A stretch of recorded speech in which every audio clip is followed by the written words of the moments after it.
Ang magic ng Maybe ay hindi lang tungkol sa kilig na sa nostalgia, natural na chemistry, at kwento nilang nagsimula pa noong bata sila. Nang muling magkasama sina Bimbi Aquino at Riza May Dizon sa Eat Bulaga noong June 2026, mabilis na napansin ng audience na parang walang nawalang connection sa pagitan nila matapos ang maraming taon. Mas naging malakas ang dating dahil may history na sila bilang magkasama sa My Little Bossings. Ngayon, hindi na sila mga batang artista. Kaya iba na ang energy ng kanilang reunion.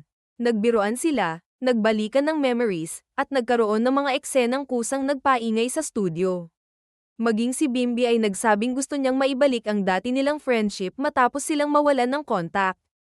Ang pinakamalakas na elemento ng Maybe ay hindi kailangang pilitin ang chemistry.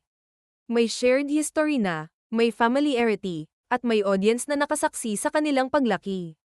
Kaya nang makita silang muli, maraming fans ang agad nagkaroon ng nostalgic reaction at nagsimulang ikumpara ang kanilang tandem sa dating Aldab phenomenon. Kaya kung may tinatawag mang magic ang Maybe, maaaring ito ay ang kombinasyon ng lumang alaala at bagong chemistry. At habang wala pang opisyal na love team project para sa kanila, malinaw na sapat na ang kanilang natural na interaction para mapaisip ang fans kung hanggang saan pa maaaring umabot ang tambalang ito.